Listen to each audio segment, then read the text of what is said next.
Most welcome प्रिय विद्यार्थियों। चलिए बात करते हैं आज के इस महत्वपूर्ण सेशन में सामाजिक विज्ञान के प्रिय बोर्ड परीक्षा के लिए अथवा अर्धवार्षिक की परीक्षा के लिए जो मोस्ट इंपॉर्टेंट पेपर है आप लोग का।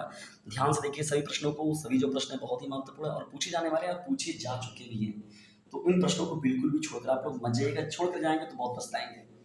और वीडियो को यदि नहीं देखेंगे पूरा अंत तक तो और ज़्यादा ही पछताएंगे। तो डिस्टेंस खुद भी देखिए और लोगों को भी इससे लाभान्वित जरूर कीजिए। और सामाजिक विज्ञान के लिए कक्षा 10 के लिए मैंने ऑलरेडी बहुत सारे वीडियोज़ बना रखे हैं, उनको जाकर देखिए। बहुत ही एक से बढ़कर एक है डिस्टेंस और वहाँ से आपकी बहुत अच्छी तैयारियाँ हो जाएंगी। और वीडियो में अंत तक बने रहेगा, स्किप बिल्कुल भी नहीं करना। याद रखिएगा 5 मिनट का जो ये समय है, यदि आप लोग को 5 नंबर भी देता है तो समझ लीजिए आप लोग के लिए बहुत बड़ी बात है। 5 मिनट का वीडियो, 10 मिनट का वीडियो 10 नंबर का आप लोग को दे देता है। सोच लीजिए कि कितना मायने आप लोग के लिए है उसका। कभी कभी 1 नंबर से लोगों का फर्स्ट डिवीजन रह जाता है, 1 नंबर से लोग टॉपर बनने से रह जाते हैं, 1 नंबर से कभी कभी लोग फेल हो जाते हैं। कभी कभी कुछ एग्जामों में हम भी 1 नंबर से फेल हुए थे, तब हमको इस बात का बहुत ही अच्छे से, मैं बहुत करीब से इस बात को जानता हूँ। ये तो हम लोग भी रहते हैं, टीजीटी के प्रवक्ता रहते हैं, 1 नंबर हम लोग का भी मिला होता तो बाद में 4 नंबर से कट गए। चलिए कोई बात नहीं। पहले प्रश्न क्यों ना पढ़ते हैं, मिलेगा वो भी मिलेगा, जो भी अगर रहेगा तो उससे भी बड़ी उपलब्धियाँ मिलेंगी आप लोग के लिए सपोर्ट मिला तो।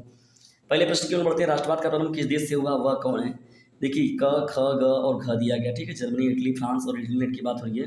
भैया यहाँ सही से छपवाइए आप लोग, जर्मनी यहाँ पर होगा, ठीक है। जर्मनी हो गया, इटली हो गया, फ्रांस हो गया, इंग्लैंड हो गया। तो बताइए राष्ट्रवाद का प्रारंभ किस देश से हुआ। राष्ट्रवाद का मतलब होता है अपने देश के प्रति प्रेम की भावना रखना। अरे मक्खी भाई साहब तू चले जाओ यार, कहाँ छेड़ किए हो, पढ़ा लेने दो बच्चों को। रात का 10 बजने वाला है तभी तुमको परेशान किए हो। ये सब भोजन वोजन नहीं मिला क्या तुमको। मक्खी मूवी देखे नहीं है हम लोग, जाके देखिए तभी उड़ेगी यहाँ से, नहीं तो बाबा देखिए घूम फिर कर आ जा रही है हम लोग के इस पर।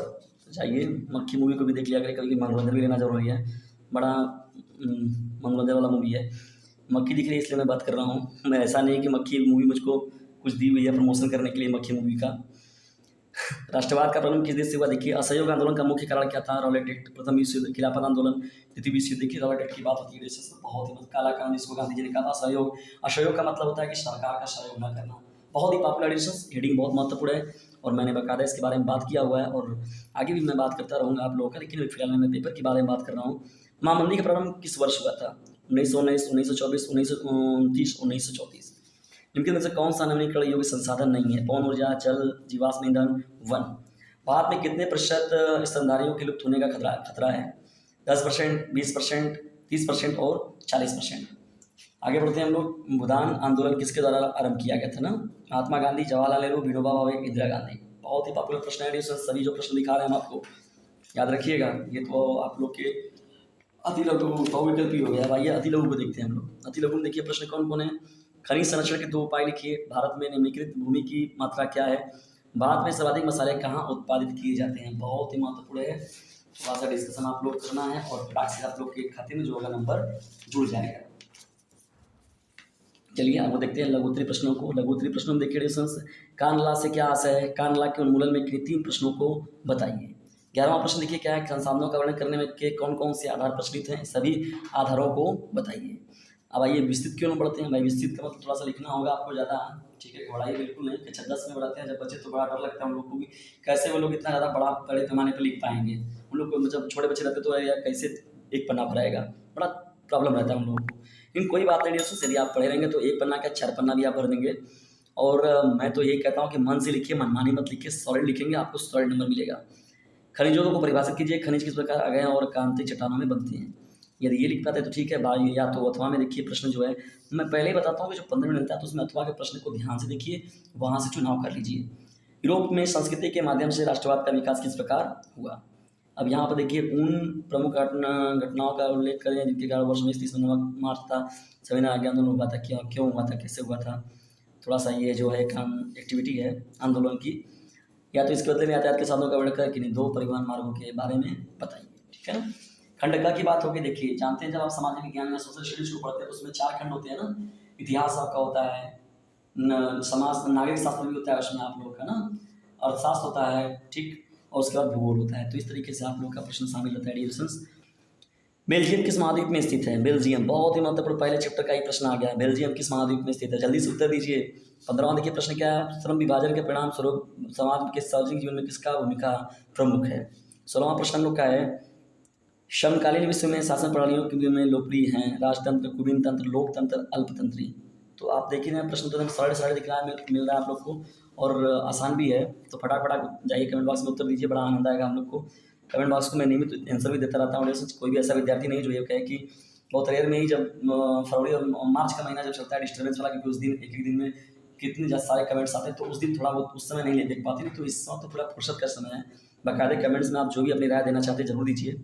राष्ट्रीय आय का तात्पर्य प्रति व्यक्ति आय देखिए हो गया, मानव विकास हो गया, मूल्य वास्तविक कुल आय हो गया, किसानों की आय। तो राष्ट्रीय आय क्या कहते हैं, हम लोग किसे कहते हैं। ग्रामीण क्षेत्रों में आजीविका का देखिए मुख्य स्रोत क्या है, नौकरी है, कृषि है, व्यापार है, उद्योग है। तो देखिए उत्तर समझ में आ रहा है, कृषि है ना, जानते हैं भारत हम लोग का कृषि प्रधान देश है। देख रहे हैं पंखे को बंद करके यहाँ पर आप लोग के लिए वर्क हो रहा है डियर फ्रेंड्स। तो बड़ी इस संघर्ष के साथ, और ये देखिए देख रहे हैं ना, समर्पण करना पड़ रहा है पसीने वगैरह का।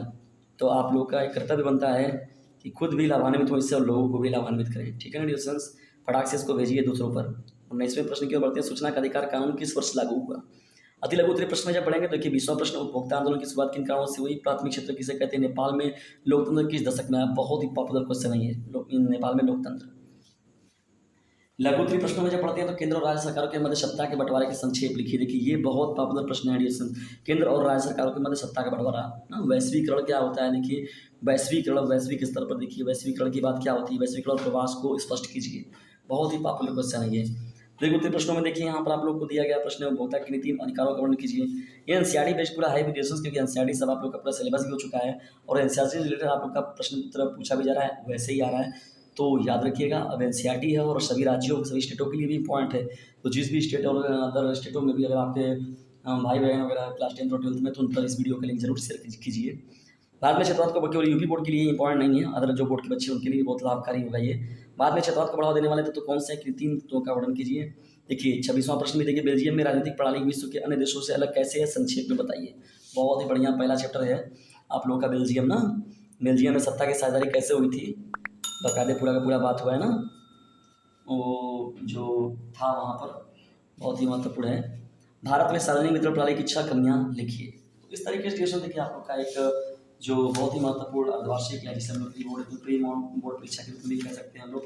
अर्धवार्षिक तो अभी आपका होगा एक इसी महीने में, लगभग अक्टूबर में हो जाएगा। उसके बाद दिसंबर में या तो जनवरी में जो आप लोग का होता है प्री बोर्ड होता है, ठीक है दोस्तों। तो इससे खुद भी लाभान्वित हुई है और दूसरों को भी लाभान्वित जरूर कीजिए, और फटाक से इसे शेयर जरूर कीजिए। और नियमित रूप से आप लोग को इस चैनल पर जो वीडियोस मिलता है वो शाम को 7, 8, 9 बजे के बीच में जो 2-3 क्लासेस के जो लेक्चर होते हैं वो आप लोग को अवेलेबल मिलते हैं। तो दोस्तों यदि आप लोग का अच्छा खासा रिस्पांस मिला तो जल्दी हम लोग लाइव भी मिलेंगे, लेकिन उसके लिए आपको आपका सपोर्ट चाहिए। जब आप लोग का बेहतर सपोर्ट मिलेगा तभी ऐसा पॉसिबल हो पाएगा।